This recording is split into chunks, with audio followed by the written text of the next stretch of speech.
What's up, everybody? So today I'm back with another one of my philosophy study skills videos, and this one is going to be on public speaking.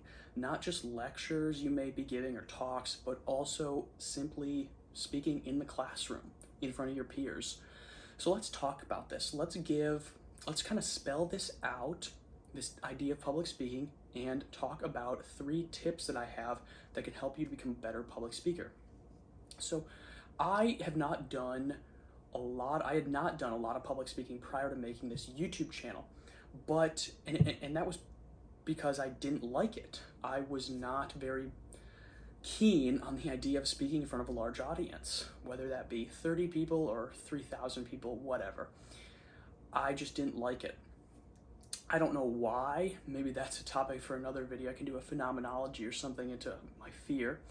But eventually, with the help of these YouTube videos, I have been able to conquer that quite a bit. So a lot of people have this fear of public speaking, and the biggest thing that you can do, this is my first tip to get over this, is to practice. And this is exactly what I did. I practice my public speaking a lot. So I do this in places like going to a bar with my friends, hanging out with other people, talking with people on the phone, talking with my peer group, talking in class. I do practice my public speaking in these settings, and simply articulating my ideas in these settings allows me to become a better public speaker. It's made me to become more articulate because I've had to express my ideas clearly to these people, and it's given me a comfort or a calm in front of others. So with that in mind, and slightly related, I want to stress the importance of practice in regards to clearing up your unclear or inadequate dialogue, however you may want to put it. I've spent a lot of time practicing how I use certain words and trying to eliminate certain words from my vocabulary, from my lexicon. So for instance, if you've watched my YouTube videos, you'll notice that I try really hard not to use the words or phrases like, or you know. And that has come with months of practice. I started this back about a year ago, watching my language, trying to eliminate those words.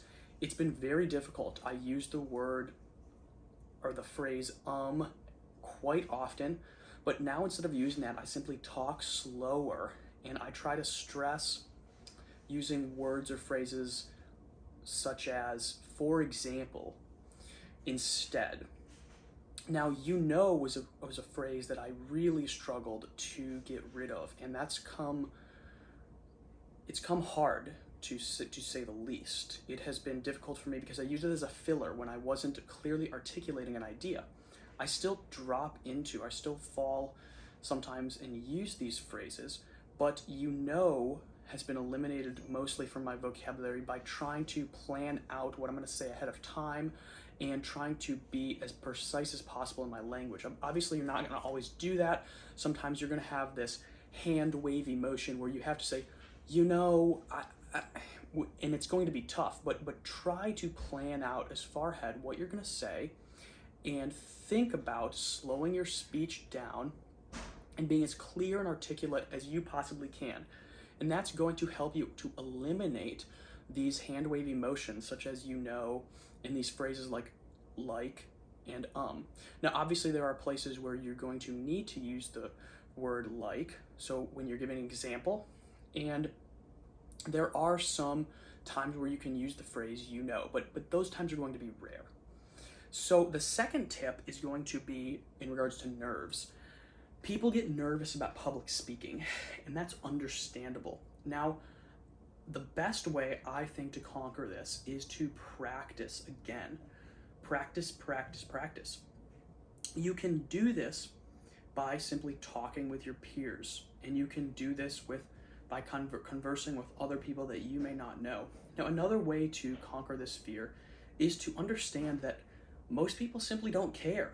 They don't care about what you're saying. Sometimes it hurts, but it's true.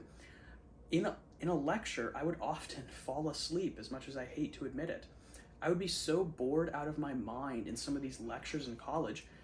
I just didn't care what I was being told. High school was a big example of this. I simply did not care. But the people who do care, so this would be in the classes that I really did care about, they're going to listen to what you have to say and give you a charitable interpretation. So they're going to be on your side. They're going to be interested in what you have to say. They're going to be, they want to be there. They want to hear you speak. So really, you have two groups of people in general. You have the people who just don't care what you have to say. They're not even going to pay attention to you. The people who sit in the back of the class, the people who fall asleep, whatever. The people in your peer group who simply aren't really listening to what you have to say. And then there are the people who do want to hear you speak, and they aren't going to care about your appearance. They're not going to really care about the way you articulate some of your ideas. They're going to be engaged in a dialectical process with you, trying to figure out truth, trying to understand what you're saying. Generally speaking, those are the two groups of people who you're going to be conversing with. So that realization helped me to kind of, my dog's down here, sorry. But that realization kind of helped me to calm my nerves down in my public speaking. And that was big for me. It helped me to do that. If you like that suggestion, comment below. Maybe I can spell that out a bit more if you want to hear some of my own experiences. But the third tip is going to be your view on public speaking. So I want you to view public speaking as an exploration. I want you to view it as Plato did in his Socratic dialogues that he wrote. And you can go and read some of those, for example. I want you to view it as a pursuit of truth. So you're engaged with people and you're going to be pursuing truth through speech. It's not going to be easy. It's going to be difficult. But when you understand this, and when you understand speech and public speaking as this pursuit of knowledge, then you can start to better understand or you can start to feel better about your public speaking. So for instance, when I talk to my teachers, my professors in college, high school teachers, whatever you want to say, when I'm speaking to them and when you are doing so, or when I'm speaking to my peers, I'm thinking, okay, I'm putting forth my ideas. I want them to be engaged with. I want them to be critiqued. I want to hear what people have to say because that's how I'm going to learn more. And that is a great mindset to have.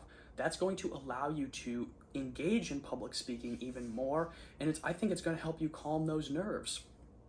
So again, those 3 tips I think are going to help you become a better public speaker. 1, practice. Practice with your peers, practice at wherever you go, practice on the phone talking to people, just articulate your ideas. And then practice getting rid of those unnecessary words, such as like, colloquial uses of words like that, slang especially. Practice getting rid of those. It's going to take time, but you can do it. And then with regards to your nerves, that's going to come with practice. Eliminating those nerves is going to come with practice, but also just realize that generally speaking, there are 2 groups of people: the people who aren't going to listen to you and don't even want to be listening to you, and those who are going to be charitably engaging with what you have to say. And then the third thing is just to view public speaking as an exploratory process. You're putting forth your own ideas. You want them to be engaged with. And so you need to understand and realize that public speaking is it's a dialectical pursuit of truth. Just like Socrates articulated so well in the Platonic dialogues, the character Socrates, obviously. Go read those and see a great example of what I'm talking about here, and try to internalize that view of public speaking. I think these 3 tips are going to help you become a better public speaker in the classroom of the university or the high school or wherever you may go. Thanks for watching. Don't forget to like, comment, and subscribe. Let me know if I missed out on anything. And please put these tips into practice. Thanks.